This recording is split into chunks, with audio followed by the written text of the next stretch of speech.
Every single year, Muslims lament and weep for the tragedy of Ashura, where the grandson of the Prophet Muhammad was brutally massacred along with his family and companions in the land of Karbala. Refusing to bow down to a tyrant, he stood firm until the day of Ashura, where he lost his most loyal followers, his closest friends, and his own children, including his 6-month-old infant child. As we remember the tragedy of Karbala, one wonders how the intricacies of this story that we hear every year reached us. How do we know exactly what happened on Ashura? How do we know the names of those who fought and died alongside Imam Hussein? How do we know of the dialogue that happened in Karbala, both during the battle and the night prior among the tents of Imam Hussein? And how did all this information reach us?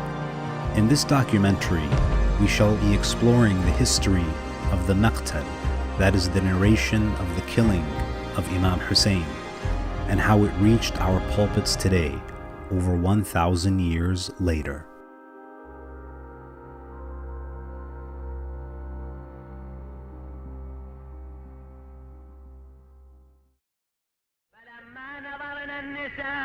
الجواد مخزية والسارج عليه ملوية خرجنا من الخدور على الخدود لاطمات وبالعويل داعيات وبعد العز مذللات وإلى مصرع الحسين مبادرات. I remember when I was a child, maybe 5 or 6 years old, and the maqtal of Imam Hussein would just reverberate in my mind. When the day of Ashura would come and I would hear that maqtal, I felt as if the maqtal occurred on some other planet. I could not fathom that these events happened here on planet Earth. In my young, childish mind, I thought this must have happened in some other planet. How could this happen? It just was surreal for me.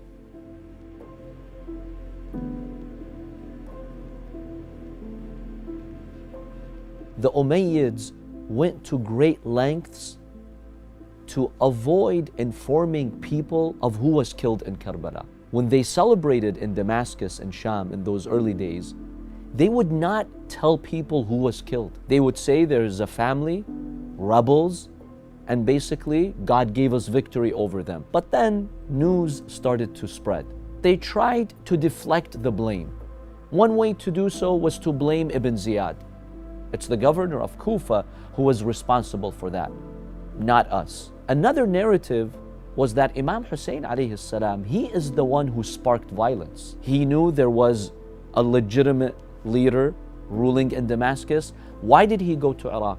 But it was very difficult for them to justify it. Because they warped and twisted the divine will of what Allah and His Messenger had determined of what Khilafat is, they transposed it in such a way to indicate that the Khalifa is the absolute ruler. Regardless, so whether that's Muawiyah, whether that's Abdul Malik, whoever it is, the Khalifa is the absolute ruler. So anyone that rises up against the Khalifa, whether that be someone like Abu Abdullah alayhi salam, is essentially a rebel. There are people that believed that Imam al-Hussein was a rebel, that he was rebelling against the legitimate, so-called, alleged legitimate state authority of the time. Unfortunately, they use some verses of the Quran to prove their point. They say Allah said in the Quran, تُؤْتِ الْمُلْكَ مَنْ تَشَاءُ وَتُعِزُّ مَنْ تَشَاءُ وَتُذِلُّ مَنْ تَشَاءُ. You give the kingdom to whomever you want, you take the kingdom away from whomever you want. So in this case, he was chosen by Allah to be the king. They also make a narration saying that whatever happened in this universe is done by Allah subhanahu wa ta'ala. They believe that human being is free from any responsibility. Most people in the Muslim Ummah did not accept their narrative. They knew that this narrative was biased and it was not justified in any way. That is why so many revolutions took place after the martyrdom of Imam al-Hussein alayhi salam. People could not accept the narrative. It was just unjustified. One of the most important compilers of the maqtal of Imam Hussein was a man named Lut ibn Yahya, also known as Abu Mikhnaf. His name is often heard in the various maqatil that we read today. Who was this man, and how did he contribute to the maqtal of Imam Hussein? Abu Mikhnaf is regarded as one of the first historians to document what happened in Karbala. Abu Mikhnaf was born in the second half of the first Hijri century. He came from a noble family in Kufa. He was known to be the greatest historian in Kufa during his era. Now, there is a discussion amongst historians as to whether he was Shia or not. It is very clear from his works that he truly loved the Ahlul Bayt alayhim salam. You may call him a Shi'i in the general sense of the term, that you love the Ahlul Bayt, peace be upon them, deeply. But most scholars would dispute that he was an Imami, a Shi'i who saw the Imams as being appointed by Allah subhanahu wa ta'ala. Abu Mikhnaf takes it upon himself to compile the maqtal, the eulogy and the killing of Imam Hussein alayhi salam. He begins to search for eyewitnesses who were there present in Karbala. And he wrote a very important book called The Maqtal of Imam Hussein alayhi salam. Now, unfortunately, his book has not survived throughout history. And in fact, his 30 other books, none of them have survived history. What we know about his works is from other historians. For instance, Tabari, the famous Sunni historian, he has narrated nearly 100 narrations from Abu Mikhnaf. So you can find his narrations in the works of other historians. What's unique about Lut ibn Yahya or Abu Mikhnaf is that what we know about him is that he was a historian. There have been many people who have sought to write about aspects or narratives of history in different periods. Not all of them had a sense of detail and nuance and methodology in the same way that Lut ibn Yahya did. When someone says that Abu Mikhnaf said this, Lut ibn Yahya said this, all of a sudden it comes with that sense of validation that this man, he understood, he knew what he was talking about. You find that he narrates from 39 reporters. Some of these individuals he directly met, and they were eyewitnesses in Karbala. For instance, one of them is Uqba ibn Sam'an. He was the servant of Lady Rabab. Another figure that we find he spoke to directly was the wife of Zuhair ibn al-Qayn. Her name was Dalham or Dulham, the daughter of Amr. She narrates a few incidents about Karbala. She encouraged her husband, Zuhair ibn al-Qayn, on his way back to Iraq from Hajj to meet Imam al-Hussein alayhi salam. He meets Abu Abdullah al-Hussein. And you know the nur of Abu Abdullah al-Hussein. When you see that light, it transforms you if you have goodness in you. He came back, he brought down the tents, he asked his wife, go to your family. I've decided to join Imam Hussein alayhi salam. And it's going to be a treacherous journey. I don't want you to be here. She narrates another incident that Abu Mikhnaf has captured for us. After the battle was over, the Imam was killed, the Shuhada were also killed. She sent one of the servants of her husband in order to put him in the kafan, to enshroud him and to bury him. So he goes to Karbala. He tries to identify the body of his master Zuhair ibn al-Qayn, and he wants to put him in the shroud, in the kafan. He realizes that the body of Imam Hussein alayhi salam has no kafan. So he says, how can I put my master in kafan, enshroud him, when Abu Abdullah al-Hussein has no kafan? ونادت زينب وأخاه وسيداه وأهل بيته ليت السماء أطبقت على الأرض وليت الجبال تدكدكت على السهل وانتهت نحو الحسين وقد دنا منه عمر بن سعد في جماعة من أصحابه والحسين يجود بنفسه فصاحت أي عمر أيقتل أبو عبد الله وأنت تنظر إليه فطرف بوجهه. It wasn't until I was maybe 12 or 13 years old when I ended up reading what happened to Imam al-Hussein alayhi salam on my own. I remember sitting in my room, being so overwhelmed with emotion, crying like I never ever cried before. And every year, when I reread my notes in order to prepare majalis for the days of Ashura and to remember and recollect the tragedy of Imam al-Hussein alayhi salam, I always have certain moments where I just stop and I can't continue. Listening to the tragedy of the Imam alayhi salam in his final moments is something that I only reserve for the day of Ashura. I can never listen to it in such detail because of how heart-wrenching it is. Likely the first maqtal of Imam al-Hussein alayhi salam that was written was the maqtal of a companion of Imam Ali alayhi salam, a man by the name of Asbagh bin Nubata, who was famously recollected within the pulpit with his intense love for Imam Ali alayhi salam. He lives during the lifetime of Imam Ali, of Imam al-Hassan, of Imam al-Hussein alayhi salam, meaning he outlived the tragedy of Karbala, and it wasn't a decade that passed, and we know that he had written a maqtal of Imam al-Hussein alayhi salam. Unfortunately, due to the political situation, due to a whole host of reasons that probably we could only speculate upon, that work of his was unfortunately lost and we don't have it with us today. Secondly, we have the maqtal written by a man by the name of Jabir bin Yazid al-Ja'fi, who was a companion of Imam al-Baqir alayhi salam and someone who was a close confidant of the Imams of Ahlul Bayt alayhi salam. He was known as Sahib al-Sir, someone who would be exposed to the secrets of the Imams of Ahlul Bayt alayhi salam.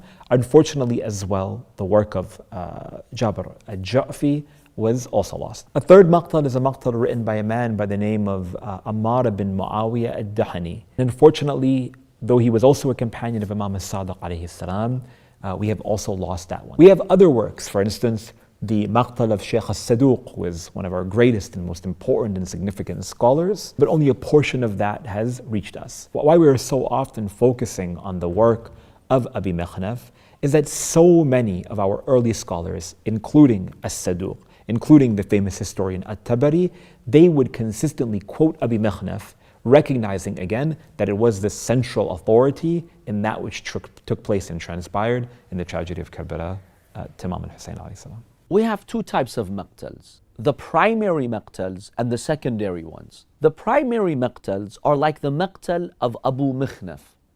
He compiled the maqtal, he gathered the information and the sources. Secondary maqatil are those maqtals who report from the primary sources. So when we say we have about 30 maqtals, we're not talking about primary maqtals. We have very few primary maqtals. We're talking about the secondary ones. Those who came after, they still had access to the primary maqtals before they basically became extinct and they were no longer in circulation. They had access to them and they would narrate from them. My analysis is that during those times, you had governments who were very hostile to the mission of Imam Hussein. Even the Abbasids, who initially came under the slogan of Al-Muhammad, the Abbasids rose to power claiming that they wanted to seek revenge for what happened to Imam Hussein. But this was just a political mechanism to assume power. Once they assumed power, they fought the visitors of Imam Hussein. We're all familiar with the role of Al-Mutawakkil al-Abbasi in trying to destroy the grave of Imam Hussein, in killing and persecuting everyone who would come to Karbala. So those governments would naturally try to bury any book about the maqtal of Imam Hussein alayhi salam. My understanding is that in those years of persecution, it was difficult to circulate the maqatil. If you were found to be distributing a maqtal, scribing it, copying it, you would be in trouble with the government. Visiting the Imam alayhi salam was seen as a threat to these governments. Imagine if you're circulating a whole maqtal about what happened to Imam Hussein, because when people would read that, they would explode with emotional power and they would rise against the evil rulers of their time. So it seems that this political repression stopped these primary sources from being circulated. And over time, they basically were lost and we don't have any trace of them, unfortunately. The good news is we have secondary sources that copied parts of these primary sources. So a lot of their content has been preserved. When we talk about those who narrated the tragedy of Karbala, we talk about four different groups of people. The first group are those who were with Imam al-Hussein alayhi salam, from amongst his companions and amongst his family members, but those who outlived the Imam salamullah alayhi, meaning that they were not killed on the day of Ashura. The most famous example is a man by the name of Uqba ibn Sam'an. Uqba ibn Sam'an was the slave of Rabab, the wife of Imam al-Hussein salamullah alayhi.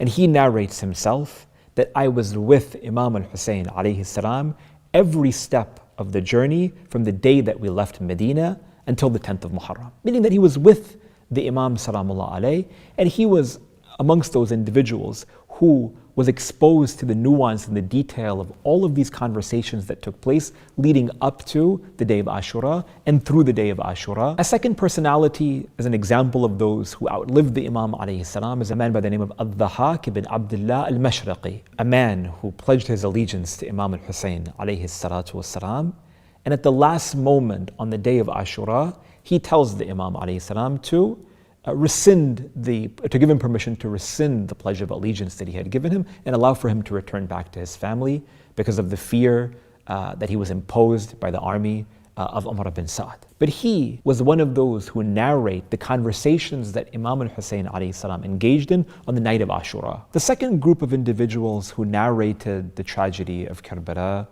are the women and the children. For instance, we have the wife of Zuhair ibn al-Qayn, Dulham, who narrates certain events of that which took place and transpired leading up to the day of Ashura, and even that which took place after the day of Ashura. In addition to that, of course, we have those who were present from the infallible sources, like that of Imam Zayn al-Abidin, like that of Imam Muhammad al-Baqir alayhi salam, who were present on the day of Ashura, and they were also able to narrate at least portions or minor details about that which took place, along with many women, including Lady Zainab. In addition, there's a man by the name of Hassan al-Muthanna, the son of Imam al-Hassan, salamullah alayhi, the brother of Qasim. Hassan al-Muthanna was injured and wounded on the day of Ashura, and on the night of the 11th of Muharram, as the army of Umar bin Sa'd went and was gathering together the women and the children and decapitating the bodies of the family members and companions of Imam al-Hussein alayhi salam, they realized that Hassan al-Muthanna was alive, and after they saw his wounds, they let him survive, and he was amongst those who were taken as captive from Karbala to Kufa until the end of the journey. The third group of those who narrated the tragedy of Karbala were the enemy army. Someone says, why should we take what the enemies of Imam al-Hussein alayhi salam have to say? In historiography, we have a principle known as the criterion for embarrassment. If someone openly admits toward committing an atrocity like killing a child, a 6-month-old infant, why would they do something like that if they truly didn't do it? There was something in their heart that allowed for them to expose the truth because they felt embarrassed by it. And because of this reality, we take the testimony and the evidence as presented by the enemy army of Imam al-Hussein alayhi salatu wasalam as a means to also inform that which took place on the day of Ashura. And finally, the fourth group of those who narrated the tragedy of Karbala are of course the infallible Imams of Ahlul Bayt alayhim salam, Imams Zayn al-Abidin and al-Baqir, peace and blessings be upon them, who are present on the day of Ashura.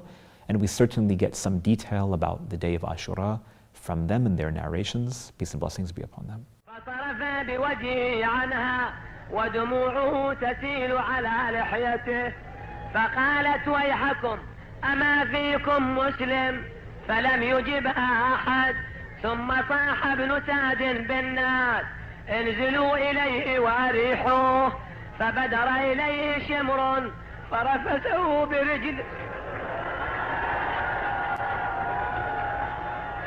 If I was to think back at my first time reading the tragedy of Karbala, the Maqtal of Imam Hussein alayhi salam, it would be about maybe 18 years ago. I opened the book of Tabari and I began reading the narration. That was maybe one of the first times that I cried and that I had tears in my eyes as I began to read it. And I began to read the details of the torture, the murder, and the terrible things that they did to the pure and beloved family of the Prophet. I began to think to myself, how could such a thing happen? I remember that day like it was yesterday. The women of Karbala have contributed greatly to the narration of the tragedy. Fatima bint al-Hussein, Zainab al-Kubra, Rubab. For example, we have a narration in Kufa when Rubab saw the head of Imam Hussein alayhi salam, she pounced on it, essentially, put it in her lap, and started crying and narrating a line of poetry, basically saying that I left my beloved on the sand of Karbala, and for the sake of his thirst and his murder, O Allah, do not irrigate this land with water again. It's a very beautiful line. Or for example, when Sayyidah Zainab is in the court of Ibn Ziyad, one of the first times we read in the Maqtal literature that she began to cry. And then she gets into a conversation with Ibn Ziyad as he's cursing Imam al-Hussein alayhi salam. We have many, many narrations and instances like this. Noble women like Fatima bint al-Hussein, Fatima, the daughter of Imam al-Hussein alayhi salam, narrate to us some of the very gruesome details, right? She narrates, for example, in Tabari it's narrated, and other places it's narrated through her, that they broke the anklets off the legs of the women of Ahlul Bayt alayhim as-salam. Many people wonder, why would Imam Hussein, peace be upon him, take his family and children on such a dangerous journey? When you're going to a place with a lot of uncertainties, a lot of danger. One reason why Imam Hussein alayhi salam took his family with him to Karbala is for them to serve as the media for the mission of Karbala. Those women and children would tell the world what happened in the land of Karbala. So many of the events that we hear about Karbala, they come from the family of Imam Hussein. His sister Zainab alayhi salam, his sister Kulthum, peace be upon her. They have narrated some of the events that happened in Karbala, how they were attacked, how those children would be harassed, the night of Ashura, and how the Imam alayhi salam gathered his companions. Lady Zainab alayhi salam narrates some of these events. The children of Imam Hussein alayhi salam, like Lady Sakina, she has narrated some of these events because she survived after Karbala. She spoke about what happened in Karbala, what happened when Imam al-Hussein alayhi salam was massacred, how they were taken from Karbala to Kufa, from Kufa to Sham, and the very detailed events that would happen. Lady Sakina would narrate a lot of that.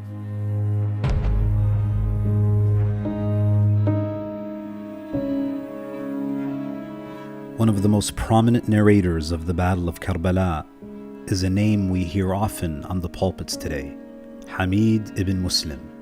He is probably one of the most important narrators when it comes to what happened to Imam Hussein and his family and companions on the day of Ashura.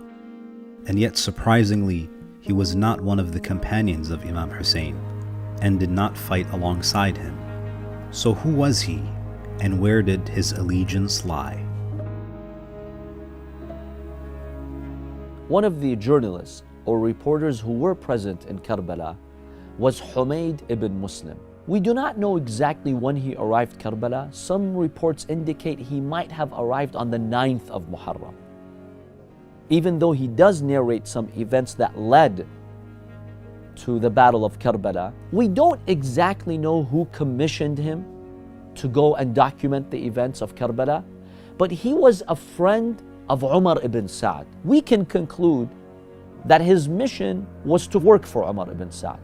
He was there to document the events so he can tell the Amir, meaning Ibn Ziyad, Ubaidullah ibn Ziyad in Kufa, how victorious they were. It seems like this was the intent. He is on the camp of Ibn Ziyad. He was not with Imam al-Hussein alayhi salam. And that's why you don't really find him narrating anything that would happen in the tents of Imam Hussein. Many of the reports that we have about Karbala come from him. For instance, he narrates to us that when Ali al-Akbar was killed, how Imam Hussein alayhi salam walked up to his body And he said, Bunayya Ali, ala dunya ba'daka al-afa. My dear son Ali, what is the value of this world after you?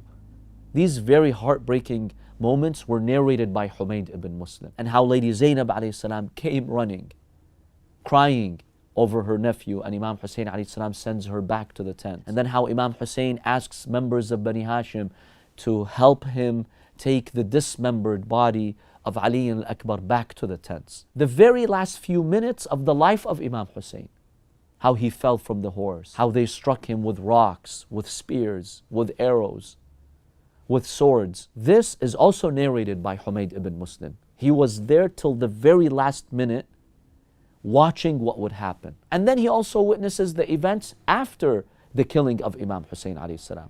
Some reports indicate that when they wanted to kill Imam Zayn al-Abidin alayhi salam, he stepped in. He told Shimr ibn al-Jawshan, isn't it enough for you that you've already killed the men? Why do you want to kill him? The Amir is already happy with you. You've won the battle. Because he was moved by the tragedy and by what happened there. Yes, he did go as a reporter working with Umar ibn Sa'd, but when he saw the viciousness of what happened, it seemed that touched him to an extent. He also narrates the incident of the young daughter of Imam Hussein alayhi salam, which he calls Fatima Sughra, and part of her garment had caught on fire. And she was walking on the hot plains of Karbala barefoot. He says, I felt bad for her. I helped her put out the fire. And then she stood under my horse just to be shaded from the scorching hot sun. He says, she was extremely thirsty. I could tell that she was about to perish from thirst. So I took her to the river and I wanted to give her some water. He says, before she drank the water, she asked me a question. She told me, I have a question. The last time I saw my father before he farewelled us, his lips had withered. He was very thirsty. Before you guys killed him, did you give him some water? Humayd ibn Muslim says, I told her, unfortunately, we did not. He says, at that point, she refused to take the water. She spilled the water. I'm not going to drink when my father died thirsty. And then she tells him, take me to Ghari, dullani ala al-Ghari. Which way is Najaf? Ghari is another word for Najaf. I told her, young girl, yet Najaf is far from here. What do you have in Najaf? She says, I want to complain to our grandfather Ali ibn Abi Talib for what happened to us here. And then she faced Najaf and she spoke to her grandfather, Imam Ali ibn Abi Talib alayhi salam. More likely than not, Humayd ibn Muslim was one of the members of the army of Umar bin Sa'd who worked under the battalion or under the authority of Shimr bin al-Jawshan. Likely Humayd ibn Muslim was someone who sought to replenish his own image in history by talking about the fact that he was not with Imam al-Hussein, nor was he against him. When again, all evidence suggests that he was a man who supported the army of Umar ibn Sa'd, at least on the day of Ashura. It seems after the tragedy of Karbala, Humayd ibn Muslim was regretful. Why did I not defend Abi Abdullah al-Hussein? So he later joins the Tawabin, the Repenters Revolution. The Repenters, basically, they gathered shortly after Karbala, within the following years, and they wanted God to forgive them for not doing more to support Imam Hussein alayhi salam. So they went to the grave of Imam Hussein. They would cry day and night. And then they decided to fight the Umayyads until death. Initially, Humayd ibn Muslim did join them. But later, when the fighting became serious, he left.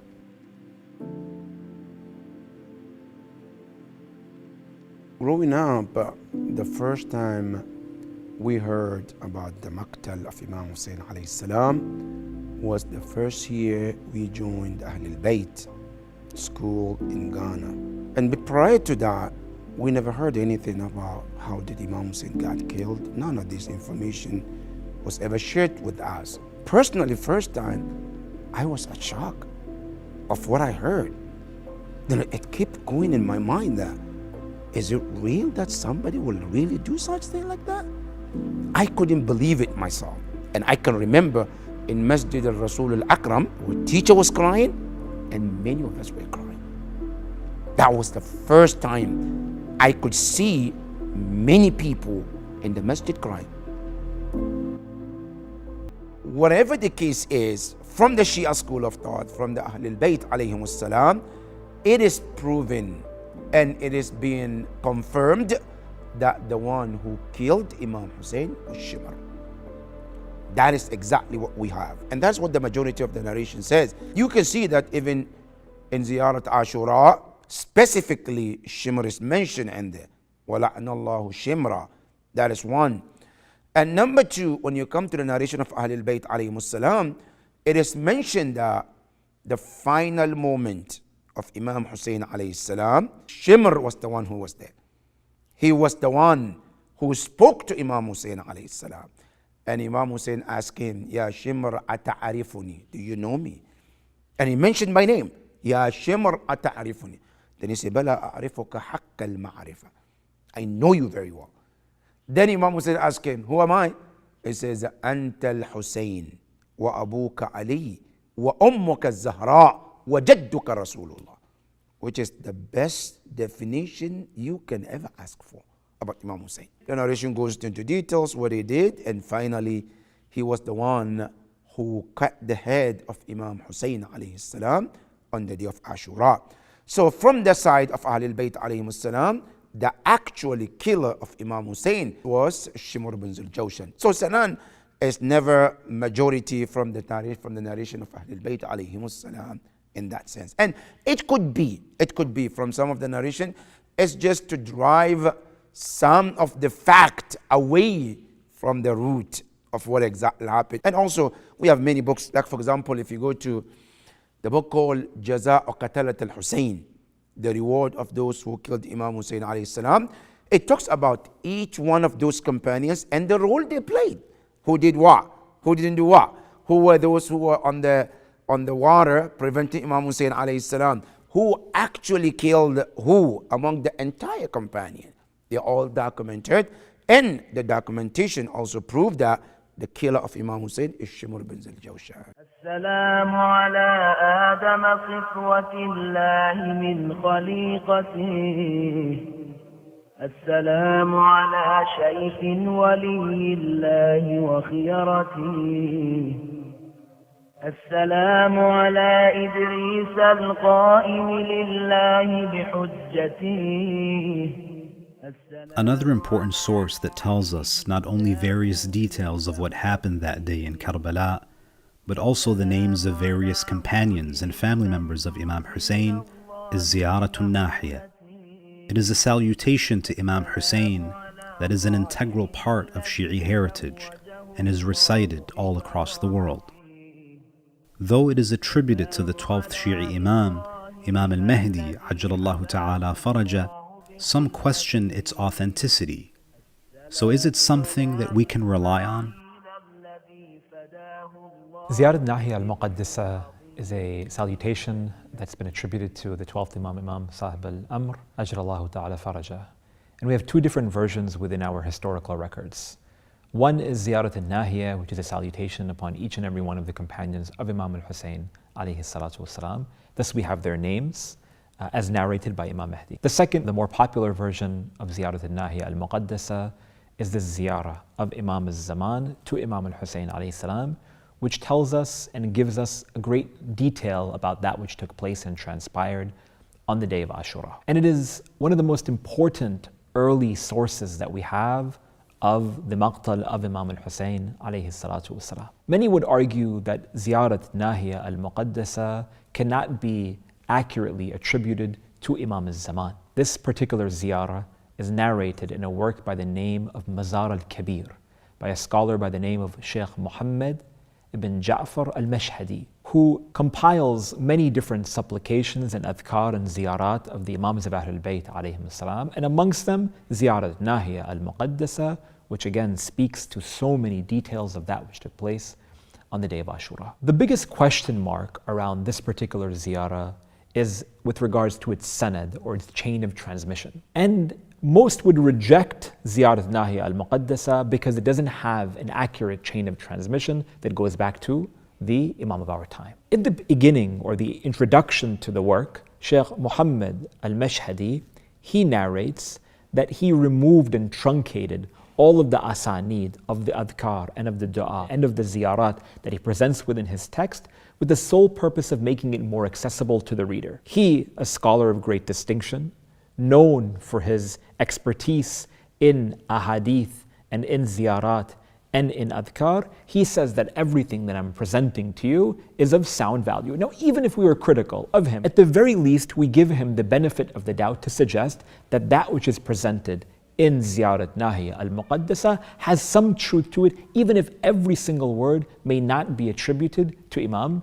al-Zaman. This is number one. Secondly, many of our classical scholars, including those who are known to be very strict in their approaches toward ahadith and taking a look at the asanid, they themselves would oft recite Ziyarat Nahiya al-Muqaddasa of Imam al-Zaman in their visitations to Imam al-Hussein alayhi salam, including the renowned marja of his time, Sheikh Ja'far Kashif al-Ghita, who was known to consistently recite Ziyarat Nahiya al-Muqaddasa, who passes away about 50 or 70 years ago. Looking at the ziyarah itself, it is beautiful from a linguistic aspect. It's like a form of magnificent rhyming prose. It begins by describing the prophets of Allah subhanahu wa ta'ala, then going on to describing the attributes of Imam al-Hussein, for example, Rabi'ul Aytam, that he was the spring for orphans. Describing the various attributes of who Imam al-Hussein was, his character, that essentially to kill Imam al-Hussein is like someone is trying to kill La ilaha illallah, or eliminate La ilaha illallah.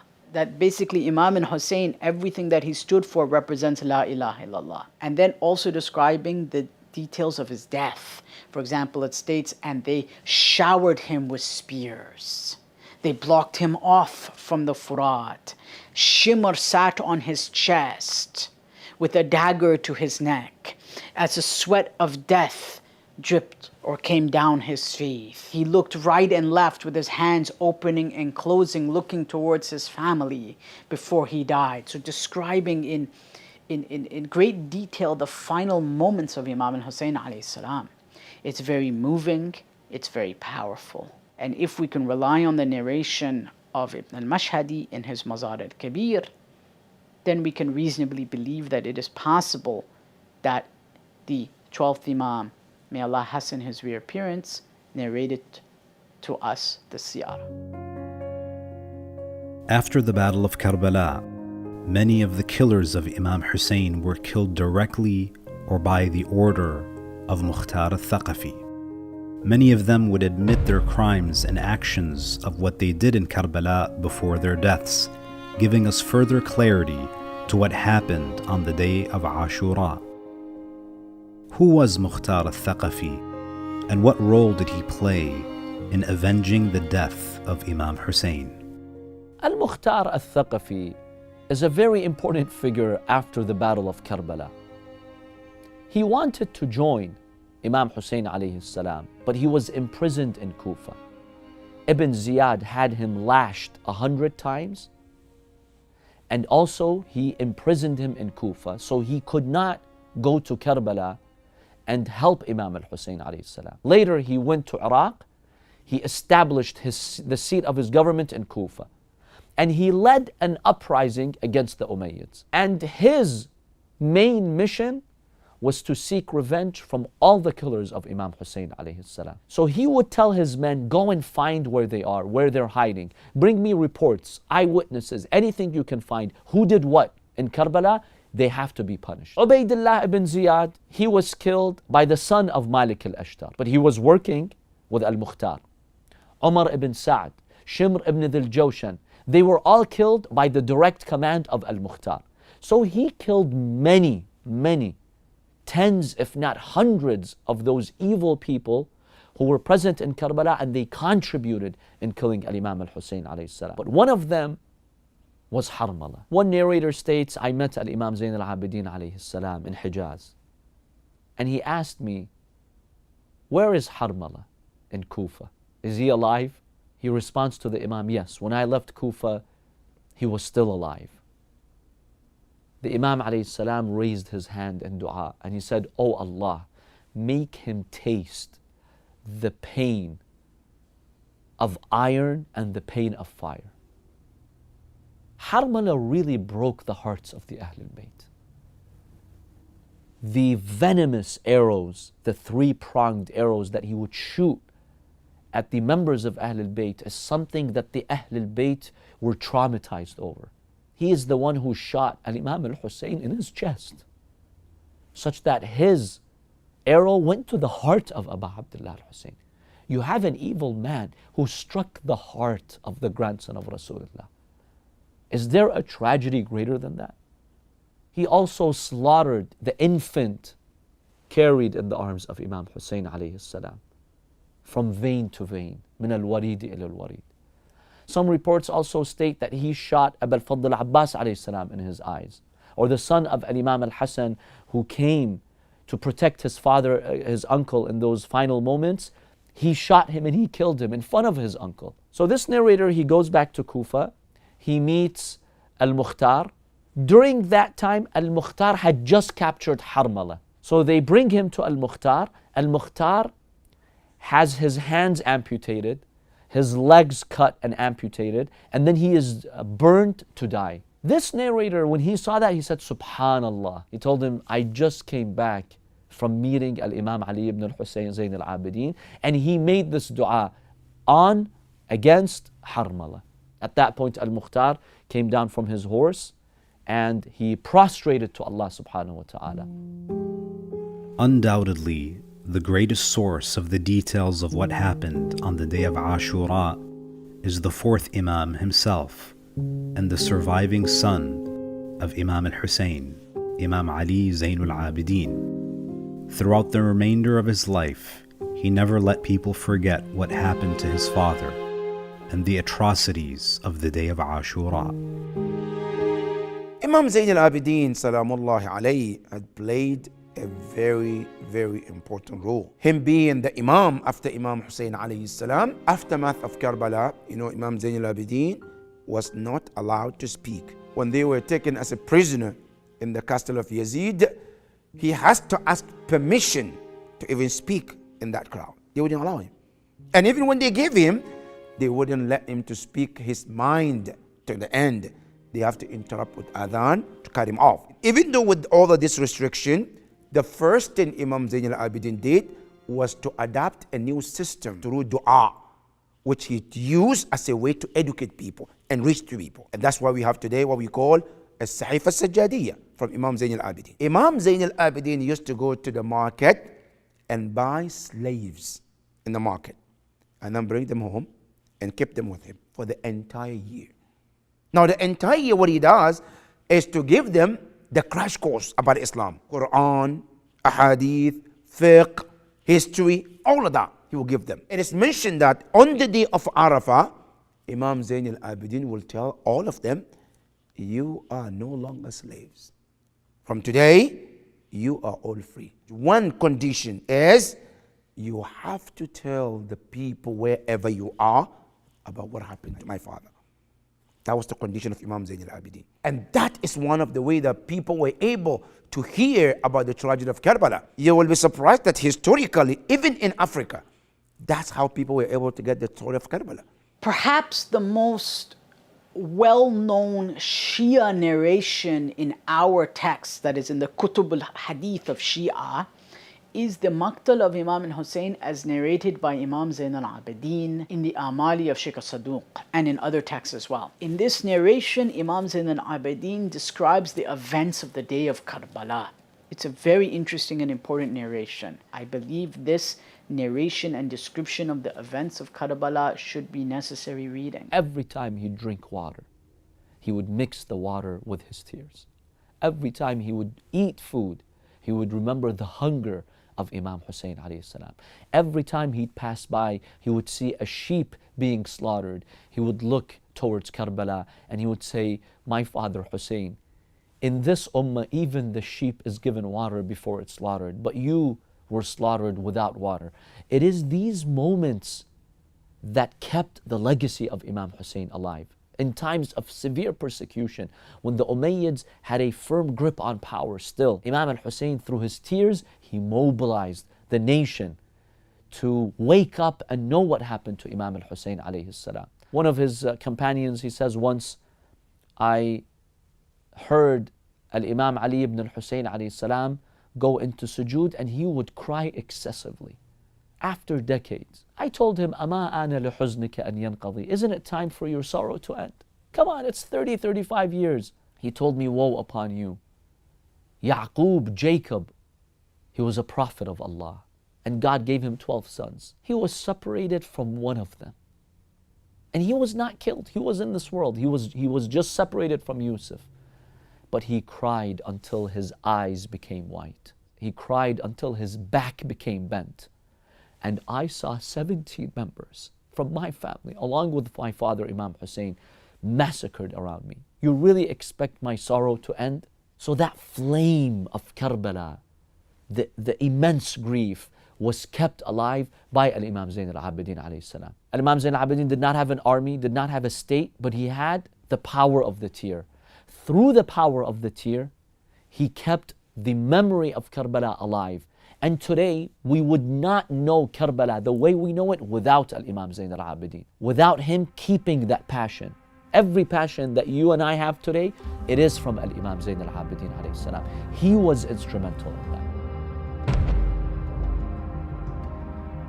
It has been over a millennium that the story of Karbala lives on as a legacy through the commemoration of Ashura. The continuous revival of the tale of the stand of one man against a tyrant has sparked revolutions in the hearts and souls of believers all across the world, and is a revival that will continue for the millennia to come, reminding the people of the defiant stand of Hussein ibn Ali.